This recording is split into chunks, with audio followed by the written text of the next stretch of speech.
Avec mon pote Quentin, biologiste marin, nous sommes partis rendre visite à Charles.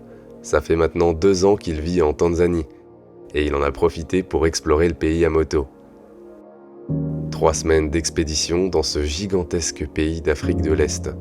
Rencontrer les locaux, observer la faune sauvage, faire de l'herping nocturne, plonger sur les récifs, et pourquoi pas, gravir la montagne des dieux.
En 2019, ma quête du doctorat a débuté dans un bureau qui comptait déjà 3 doctorants, Louis, Quentin et Charles. C'est lui le fada de plantes. Il y en avait tellement dans le bureau qu'on le surnommait la jungle. Après avoir soutenu sa thèse, Charles a donné des cours en France pendant quelques temps. Puis en 2021, il a fait le grand saut, direction la Tanzanie pour enseigner dans un lycée français. En soif d'exploration, il a fait l'acquisition d'une belle bécane. Sur son temps libre, il a appris le Swahili et a commencé à barouder le pays à moto.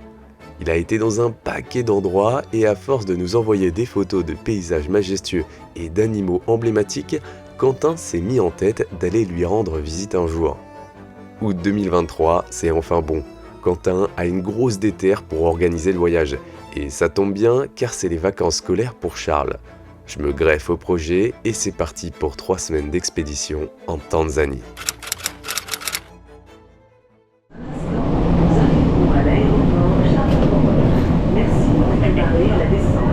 Allez, on y va. Attention, arrivez dans 15 mètres. Le précieux. Pause, là faut que je vous explique parce que c'est quand même très chelou, on va pas se le cacher. Quentin est un gros nerd de Tolkien et il s'était mis en tête de réaliser une vidéo chelou où il devait apporter l'anneau dans le cratère du Old Onyonlengai, un petit volcan actif qu'on avait prévu de monter pendant le séjour. Bon, du coup, avec Quentin, on est allé ensemble à l'aéroport jusqu'au terminal, sauf qu'on n'a pas le même vol. Et du coup, là, c'est le moment de faire mes adieux à Quentin, qui fait encore un plan avec son anneau, là. Rendez-vous dans le territoire africain. Ça se trouve, c'est la dernière fois que je vois Quentin. Ah oui, allez. Je serai le seul à arriver à Dar es Salaam. Bon, au revoir, mec. Au revoir. À toutes. Salut mon pote. Je suis arrivé à l'aéroport de Dubaï. C'est immense.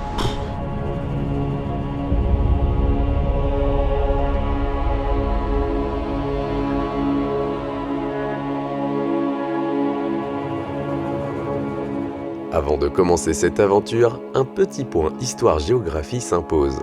La Tanzanie, c'est ici, entre le Kenya, l'Ouganda, le Rwanda, le Burundi, la RDC, la Zambie, le Malawi et le Mozambique. La Tanzanie telle qu'on la connaît maintenant est le fruit de la fusion de l'État de Zanzibar et du Tanganyika en 1964. L'histoire du pays est complexe, il y aurait de quoi faire toute une vidéo sur le sujet. Je vais donc essayer de vous résumer ça par quelques dates clés.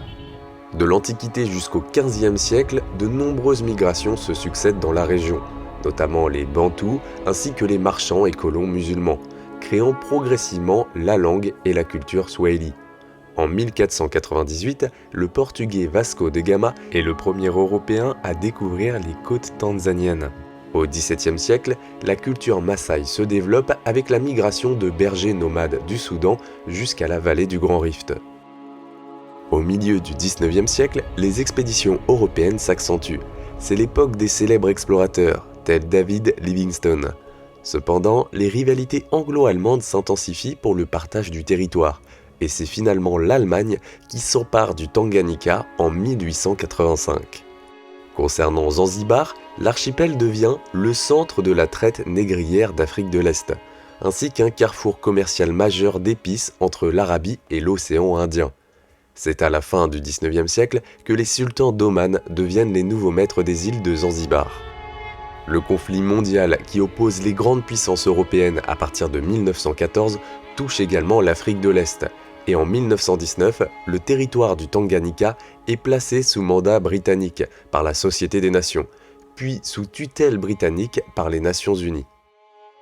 Comme c'est le cas de beaucoup de territoires à travers le monde à l'époque, en 1961, l'indépendance du Tanganyika est déclarée, et c'est Julius Nyerere qui prend la tête du gouvernement, jusqu'en 1985, en poursuivant une politique de socialisme qui visait à réduire les inégalités et à promouvoir l'éducation. Le 26 avril 1964, après un coup d'État à Zanzibar, Tanganyika et Zanzibar s'allient pour former la République unie de la Tanzanie, alors membre du Commonwealth. La capitale de la Tanzanie, c'est Dodoma, située à l'intérieur des terres, mais le vrai pôle économique du pays, c'est Dar es Salaam, situé sur la côte. C'est là que Charles habite et que notre aventure commence. Alors il m'a dit, j'ai demandé au gars, est-ce qu'on a besoin de déclarer qu'on a une bouteille de pinard? Il m'a dit, vous essayez à l'endroit où il n'y a pas besoin de déclarer, et si ça passe, ça passe. Ce soir, même si j'ai pas dormi, on va se boire des coups. Hein.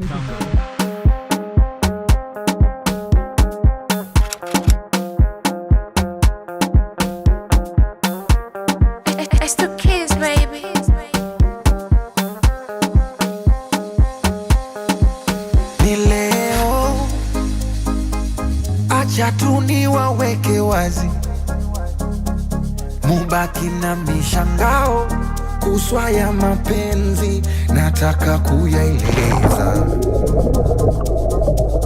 Na leo tena waiteni paparazi, Et ça y est, on est arrivé en Tanzanie. siataki mapenzi, nataka jipongeza. Naimwita yo baby, kumbe nayo na baby. Oh, ulimwona kipenzi, ni mshenzi akupendi, ama kweli mtihani, mambo mengi dunia na mistresi siwezi. Bon nous voilà arrivés à Dar es Salaam en Tanzanie, hein Quentin? Ouais, et déjà, millionnaire, papa, je suis un millionnaire. Quentin il a eu peur en moto. Il a eu très C'est la première fois que j'étais sur une moto, j'ai pas eu très peur. Il a eu très peur en moto. J'ai failli me faire pipi dessus. Oh la safari. La safari c'est une valeur ok. C'est du cidre. Dans mon groupe de potes, s'il y a bien un surnom que j'ai pas, c'est le gourmet. Et contrairement à Quentin, je me suis très vite pris d'affection pour le chips maillé, qui signifie frites et œufs en swahili. C'est le plat de rue le plus populaire dans toute la Tanzanie. Celui qu'on trouve partout dans les bars à pas cher. Une omelette avec des frites, des œufs et du ketchup. C'est simple, ça cale et c'est bon. Perso, j'en bouffais presque tous les jours. En Tanzanie, il y a 2 sports très populaires. Le foot, bien sûr, mais étonnamment, il y a aussi le billard. Les mecs sont tarés de billard. Il y a des billards absolument partout. Dans les bars, bien sûr, mais carrément au milieu des villages. Ils y jouent tout le temps, même de nuit, et faut le dire, les gars sont méga doués. Ouais, la blanche, bien joué, ouais. Ouais, Quentin. C'est nul. Applique-toi. Oui.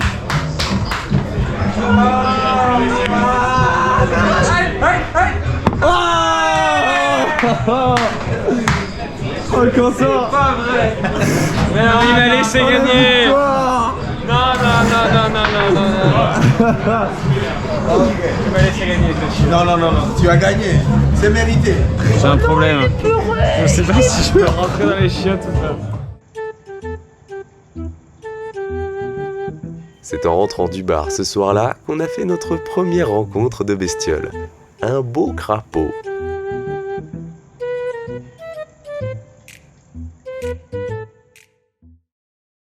Bon, on est bien arrivé en Tanzanie. Charles est venu nous chercher hier à l'aéroport dans l'après-midi. On a fait piscine, on a été un peu au bar, on s'est baladé, on a changé notre argent. Donc tout ça c'est fait, on a passé la première nuit. J'ai même eu les premières piqûres de moustiques. Et du coup là l'objectif aujourd'hui c'est qu'on prend la bagnole, on a 6-8 heures de route et on va à Mikumi, c'est un parc naturel, on va pouvoir faire des safaris. Et on va se familiariser avec la mégafaune africaine. Let's go. On est où là? Je crois qu'on est en Afrique. Un 50 km/h en Afrique, c'est pas pareil qu'un 50 km/h en Europe. Tu sens un peu plus la vitesse. C'est à cause de l'air, je sais pas, de l'oxygène, toutes ces choses. Ah, un club de danse très connu, le Ruvuji KT. La Tanzanie, c'est grand, très grand. 945 087 km², donc pas loin de 2 fois la France. Beaucoup de sites emblématiques du continent se situent en Tanzanie. Le Kilimandjaro, qui est le plus haut sommet d'Afrique, le majestueux lac Victoria, ainsi que le lac Tanganyika, le lac Malawi ou encore le lac Natron. On y trouve aussi parmi les plus célèbres parcs nationaux du monde, comme le Serengeti ou le cratère du Ngorongoro, une vaste caldeira circulaire de plus de 20 km de diamètre. Aujourd'hui, avec les gars, on se dirige vers le parc national de Mikumi, le 3e plus grand de Tanzanie. Une vaste région de plaines alluviales, de collines et de savanes arborées. L'endroit rêvé pour découvrir la mégafaune africaine. Bon, il y a quand même un petit 7 heures de route pour y aller. Et c'est Anko, le coloc et collègue de Charles, qui nous emmène avec sa caisse. Un gros merci et un big up à lui. La banane en Tanzanie, c'est très bon.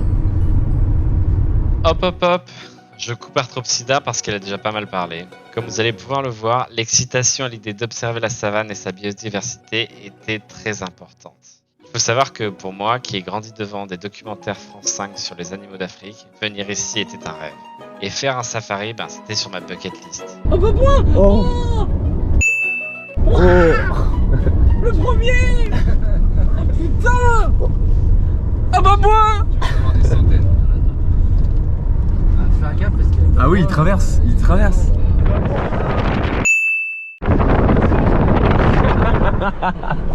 Bah oui, c'est le profite de ce moment-là où on est émerveillé pour tout, n'importe quoi. Quoi? Oh, il est petit celui-là. Il y en a 2 autres là. Où ça? Ah, c'est des 3 bébés. autres. 4. Putain, ils en ont plein. des centaines. Il y a toute ta famille, Quentin. Oh, c'est quoi ça? Ah, c'est une racine. Ça.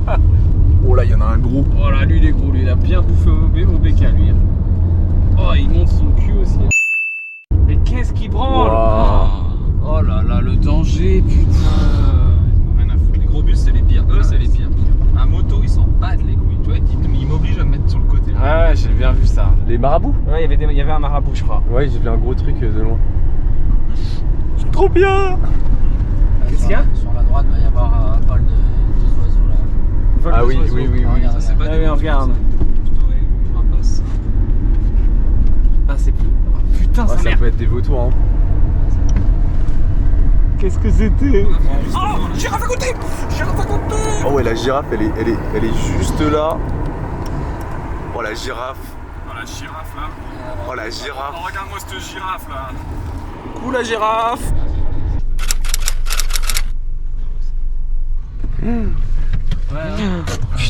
On prend nos précautions contre le paludisme. Ah oui, moi je ne joue pas avec ça.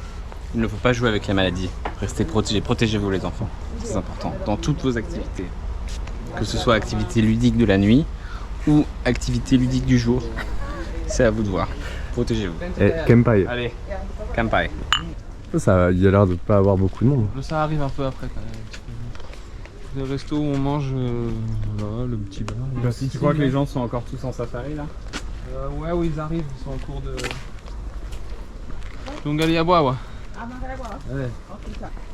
Mambo zenu. Safi. Mambo. Mambo. Ah ouais. Toi, tu vas pouvoir faire l'amour à un dauphin là-dedans. L'eau est un peu verte là. Non. On entend des piafs que je connais pas en plus. Hein.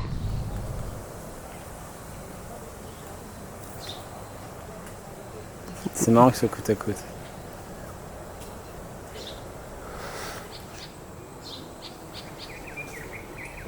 On est en train de débriefer avec Quentin là. Et Il y a Charles derrière aussi. Il m'a au cul là. Il n'y a pas grand chose à voir. Tu veux pas te faire la moustache comme moi? Ça pourrait me faire rire, mais. Ouais, peut-être en vrai. Vérifie qu'il n'y ait pas un moustique qui se pousse sur ton. Ah ouais, le campement. Ah ouais, c'est des grandes tentes en plus. Putain, trop bien.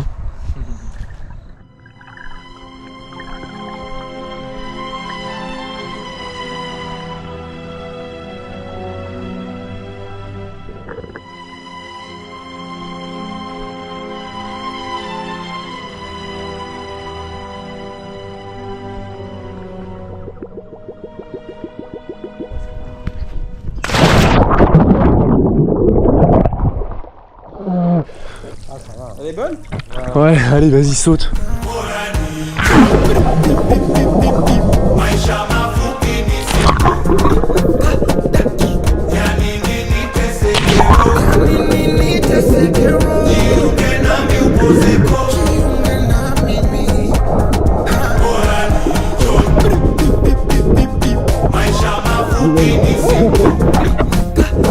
Namibie, ouais. Les Namibiens ils savent faire. C'est pas toi qui sais faire la tornade? Je vais vomir devant la serveuse, elle va se dire mais qu'est-ce que c'est que ce connard? Déjà elle m'a vu faire le phoque. Le phoque, la bombe, la tornade. Le bon touriste. Ce soir mon date. Ouais, on va se marier. On va se marier? Au secours. Ok, du coup on a bien mangé au buffet à volonté. Il fait déjà nuit, il fait nuit super tôt là, il fait nuit depuis genre 6h30. Et bah on va aller faire un petit harping nocturne avant le safari de demain, voir si on trouve des bestioles. Hein Quentin? Allez, mission bestiole. Je pense que vous comprenez. Les safaris, c'est sympa, mais j'ai envie d'ouvrir cette aventure avec les petites bestioles. Arthropsida, c'est ça à la base. Et là, ça fait quand même plus de 10 minutes que vous voyez une bande de cons faire des plongeons dans la piscine. La dinguerie. Il y a un gecko dans les toilettes. Trop bien. Comment mieux démarrer qu'en vous présentant le reptile qu'on a croisé absolument partout pendant le voyage. Hemidactylus mabouia. C'est un gecko originaire d'Afrique tropicale, seulement il a été introduit dans un paquet de pays, et on le retrouve maintenant dans une grande partie de l'Amérique et sur énormément d'îles. C'est le lézard par excellence qu'on retrouve près des habitations. On en croise vraiment partout sur les constructions, mais leur lieu de prédilection, c'est sans aucun doute les toilettes et les douches, car ils apprécient l'humidité. Ils sont principalement nocturnes, mais ont appris à chasser près des lampes pour attraper les insectes appâtés par la lumière. Donc là vous avez une douche tout à fait normale. Et si on regarde au plafond... Oh, un petit gecko. Je suis dingue de cet endroit.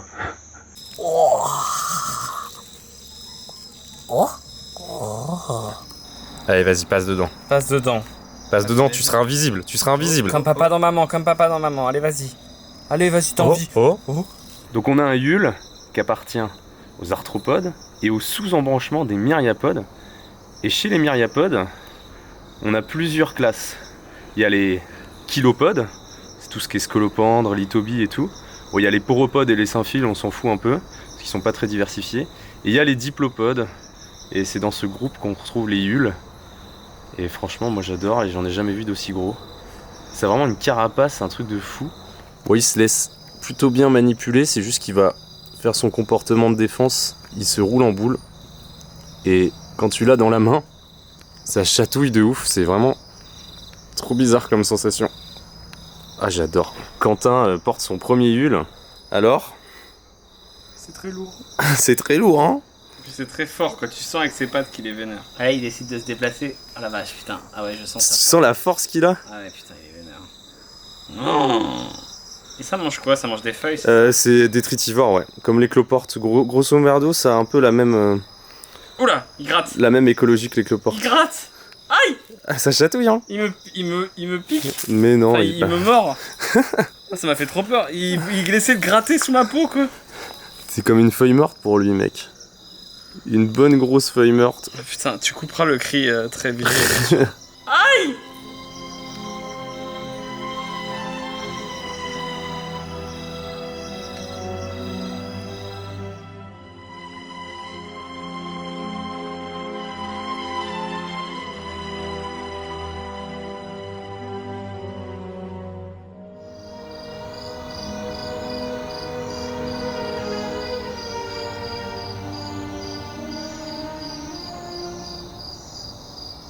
Quentin?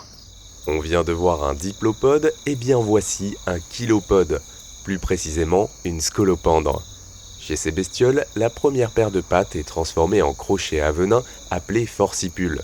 A l'inverse des hules pacifiques, on est sur un redoutable prédateur. Ce spécimen est d'ailleurs en train de transporter une proie. On reconnaît ici le genre Alipes, car la dernière paire de pattes a une forme très particulière, aplatie latéralement, rappelant des petites plumes. Lorsque la scolopendre est menacée, elle peut secouer ses pattes et émettre un sifflement. Quentin a trouvé ce joli nid d'oiseau Araignée. et il m'appelle parce qu'il a vu une araignée. Il est en train de bouffer un truc en plus. Orbitel? Ah oui, Orbitel, une belle araignée Orbitel. Ah, elle est pas très grosse, mais une bonne grosse araignée sur ma tente. Quentin essaye de la faire partir de ma tente. On a spoté une énorme araignée là-bas. Elle est balèze, hein. Waouh. Est-ce que tu veux mettre ton doigt à côté pour qu'on ait un comparatif de taille? Quentin a mis son doigt juste à côté de l'araignée. Qui est là? Quentin essaye de la faire partir de ma tente.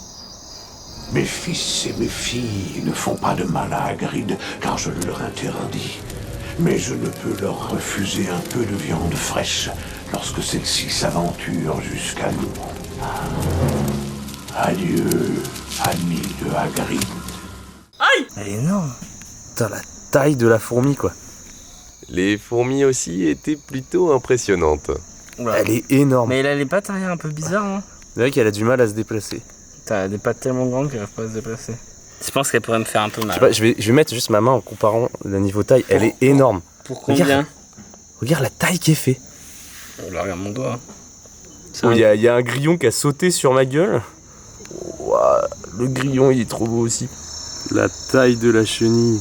Bon, en tout cas, on a trouvé cette grosse sauterelle, soi-disant morte, mais bon, peut-être pas. Elle était tombée dans l'eau de la piscine, donc ouais, les piscines, hein, pas ouf. J'essaie de la réoxygéner, mais je pense que c'est En tout cas, elle est énorme et elle a tout l'abdomen, l'arrière, en fait, ses ailes, elles sont mimétiques de ouf avec une feuille, quoi. Ouais, On voit, il y a même les nervures, quoi. Ça imite les nervures, comme les phasmophilium, quoi. Ce truc de fou. On t'a sauvé de la piscine, toi. Elle est en train de se nettoyer les antennes. Ouais, je vois ça. Un peu, mais en fait, les réduves, et il y a pas mal de punaises, il y a une convergence, elles ont des pattes ravisseuses. Oh, c'est stylé comment elle fait quand même, j'avoue.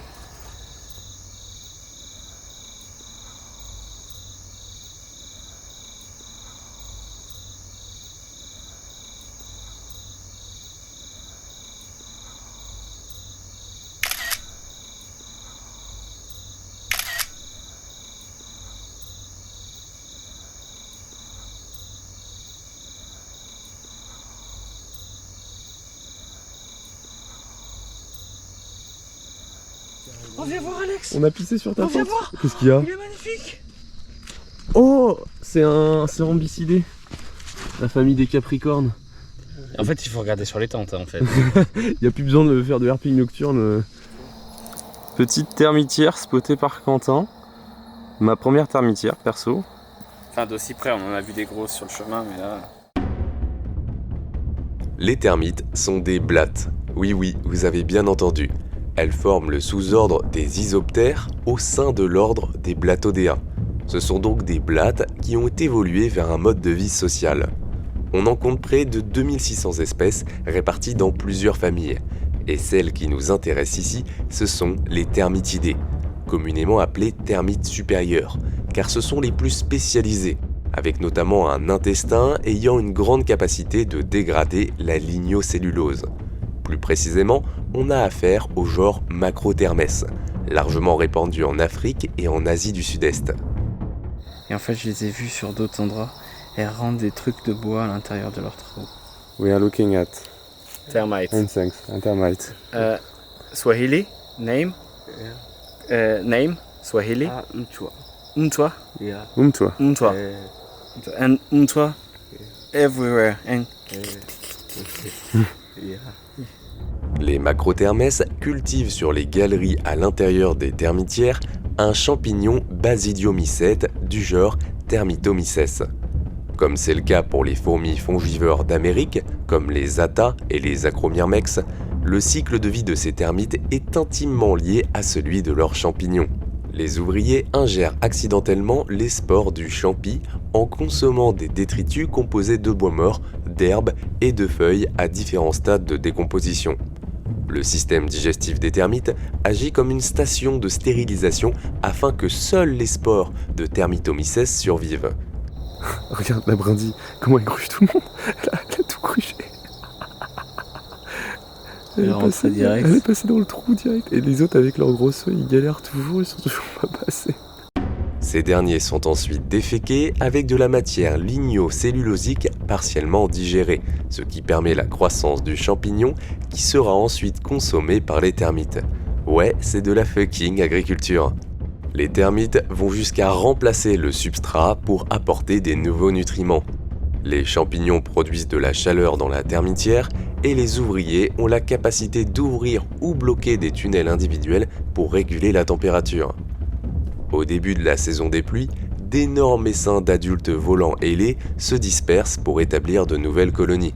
Mais bon, ici on est en pleine saison sèche, alors on n'a pas vu d'individus ailés. En Afrique, il est commun de consommer les Macrothermes, principalement les individus ailés, mais les ouvriers et les soldats disponibles toute l'année sont également mangés. Du coup, on a un petit grillon qui est sorti de la termitière là. Trop bien. Il bouge pas. Bon, à la base, le herping, c'est un mot utilisé surtout pour désigner l'observation des reptiles et des amphibiens. Et pour l'instant, à part des Hemidactylus par dizaines et cette petite grenouille toute mignonne trouvée dans un tas de sable, on n'a pas vu grand-chose. Charles nous a raconté qu'il y a plusieurs mois dans le même camp, il était tombé sur une splendide grenouille noire et rouge. C'est à la fin de la session herping que la chance nous a souri, puisque Quentin a spoté le Graal, une représentante de la famille des microhylidés, les grenouilles à bouche étroite. Rappelez-vous, j'avais croisé sa cousine à Ishigaki, au Japon. Cette espèce, Phrynomantis bifasciatus, vit en Afrique centrale et méridionale, où elle fréquente les savanes, les prairies et les marais. Elle peut libérer une substance toxique laiteuse à travers sa peau. Une grenouille aux couleurs extraordinaires qui n'est pas sans rappeler les dendrobates d'Amérique. Je suis dans ma tente, je suis vanné. Le herping nocturne, c'est génial. On a vu trop de trucs cool à Mikumi. Allez, bisous, bonne nuit. Quentin et moi avons survécu à cette première nuit dans la savane. J'ai entendu un léopard passer près de ma tente, mais je lui ai pissé dessus et il s'est barré. Moi, j'ai entendu un truc gratter le long de ma tente, mais c'est tout. Par contre, les chants d'oiseaux le matin, genre trop bien, mais je reconnais rien du tout, quoi. Bon, là, petit-déj. Et après, d'ici une demi-heure, on part pour le safari. Bon, on est dans l'endroit apparemment le plus dangereux du parc pour manger. Le parc national de Mikumi est le 3e plus grand de Tanzanie. Quentin a perdu un pari et va nager en crawl dans la hippopool. Là-bas, il y a un crocodile. Shut the fuck up, bitch. S'est fait attaquer dans la voiture par plusieurs mouches, tu sais, Quentin s'est fait piquer. Un éléphant à 5 pattes. Ah non, mais elle va traverser là. L'endroit rêvé pour découvrir la mégafaune africaine. Avec un petit verre de rouge, 3 éléphants qui se balançaient.